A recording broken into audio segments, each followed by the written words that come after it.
Assalamu alaikum and welcome to Unapologetically Muslim. I'm here with my good friend Jawad Khan. I'm gonna let him introduce himself, but he does have an unorthodox, I guess, degree. When you see his brown skin, you would think that he was engineering or biology, something like that. But I'm gonna let him kind of explain what he does, and we'll get right into the question, inshallah. Assalamu alaikum, my name is Jawad Khan and I am an American Muslim filmmaker, and I also run a side business doing confidence coaching for the Muslim community. And yeah, I studied film at the University of Miami a few years back, alhamdulillah. Awesome. There's really nothing in here, I'm just pretending like...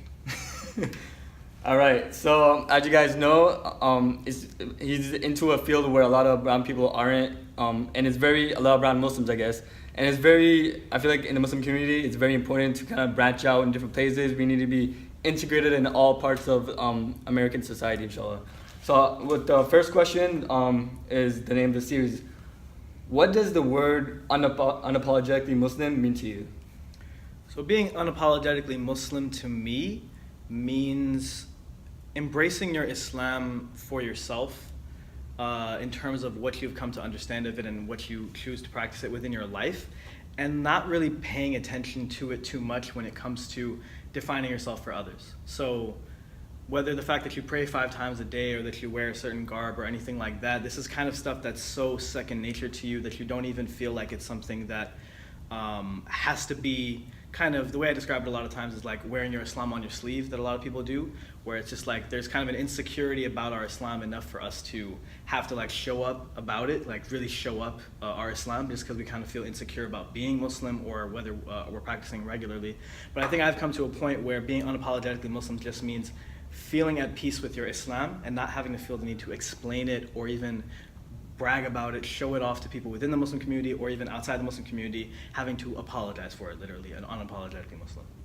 Awesome. I mean, that's something I actually never heard before in this series. He mentioned don't really pay attention to it, and that's very different, because when someone says unapologetically Muslim, they always feel like they have to show it off. But your last point, you really brought it home. You were like, make sure you don't really show off. It's just who you are, right? Yeah. Okay, awesome. So I guess my next question is, do you ever find it difficult, to pray in public or go out with, a beard or like a thobe or jubba? Do you ever feel, I guess, that, kind of shy to express yourself fully as a Muslim in America? Not really. I think growing up, it was always a thing where we would make the point to make sure to pray in public and these things, but there was always, especially with like family members or with friends, there was always a hesitance about not showing yourself out in public when it came to like prayer and those kinds of things, just because you can't explain yourself for a lot of that stuff. Like, you're praying and you're kind of on the side, but like people will walk by and you won't be able to explain yourself or like let people know everything's okay. And actually recently, my car had broken down on the side of the highway, and I was just kind of waiting for my dad to do it, and I realized I didn't pray yet. So I sat next to my car and I prayed Salah. And after like a few minutes of that night, like I extended the salah because I was just like waiting for my dad and stuff.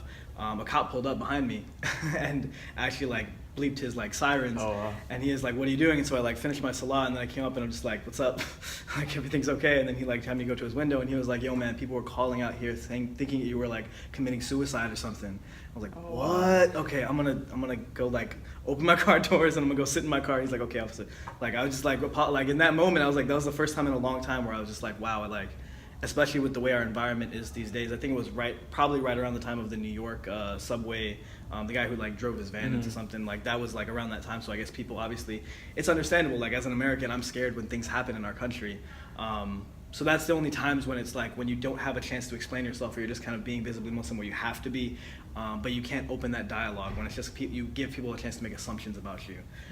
And so it's best, obviously you have to do what you have to do in the country, but like it's always best to create an environment, especially when you have control over the narrative or the discussions, to just be like, hey, I'm here and I'm willing to talk. I'm willing to discuss these things. That's pretty much been my experience for like 99% of the time.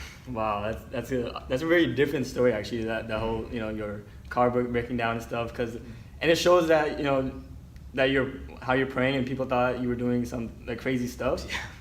It shows that, I guess, like, people aren't used to people like praying like in the middle of nowhere. It's very different to them. But I guess people don't know that as Muslims, we can like the world is our masjid. We can literally pray And anywhere. 5 times a day, so many Yeah. people have to find a place to pray. So it's like, by frequency, you'd think we'd be seeing more, but it's hard to describe that to so many people. It's just True. a matter of it Yeah. being, and that's part of my mission when it comes to like wanting to make films and movies and this kind of stuff, is to portray Muslims a little bit more better and more, have them kind of more visible in the media and in films and Hollywood and that kind of stuff, so that more people can kind of see human Muslims and be like, okay, that's how they pray. That's just a normal thing. Like if I see it on the side of the road, it'd be fine. So that's part of the mission of why I want to make media and videos and like things like Unapologetically Muslim, these kinds of series. Yeah, awesome.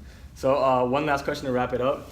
A lot of the kids, like students in high schools or kids growing up, Muslims specifically in America, they struggle with showing their identity. When they're at the masjid, they feel comfortable and stuff. But when they're at school, even some students, they pretend like they're not Muslim. So what are some, I guess, advice or tips you would give them on how to be more comfortable in their skin as Muslims? Well, the first thing I would say is to discover your Islam for yourself. Understand that Islam is going to be something that even if your parents is the one that brought it to you, even if it's just something that you kind of do at the masjid or whatnot, at some point in your life you're going to have to make a decision about whether Islam is for you or not for yourself.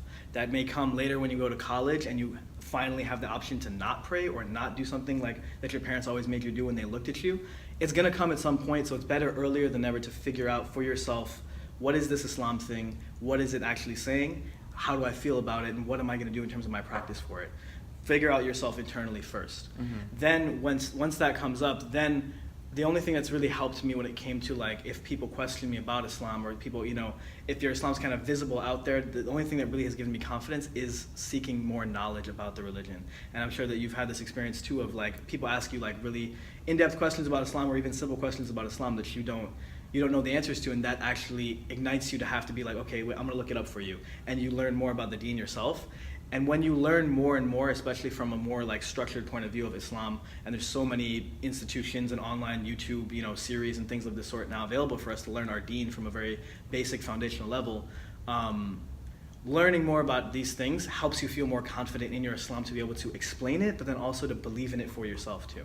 And so I would say like, just don't focus too much on like appearances or even looking Muslim or these kinds of things. Figure out Islam for yourself in terms of your practice and what you believe in for it. And once you've got that on lock, then seeking knowledge is the only way to really make you feel more confident in your Islam as you go through, because then anything anybody says could be true until you know the truth. And once you know the truth, then like you don't get fazed as much by all these claims or these things that people bring to you. True. Wow, that's some very this is a well thought out response. So the main thing I got from that is that it's very important to learn about the deen, because the more you know about it, the more confident you'll feel about it. So that's one of the main tips or advice I got from Brother Jawad. So thank you, Brother Jawad, for that awesome interview. Okay, Rahman. See you guys in the next episode. Assalamu alaikum. Assalamu alaikum. Unapologetically Muslim.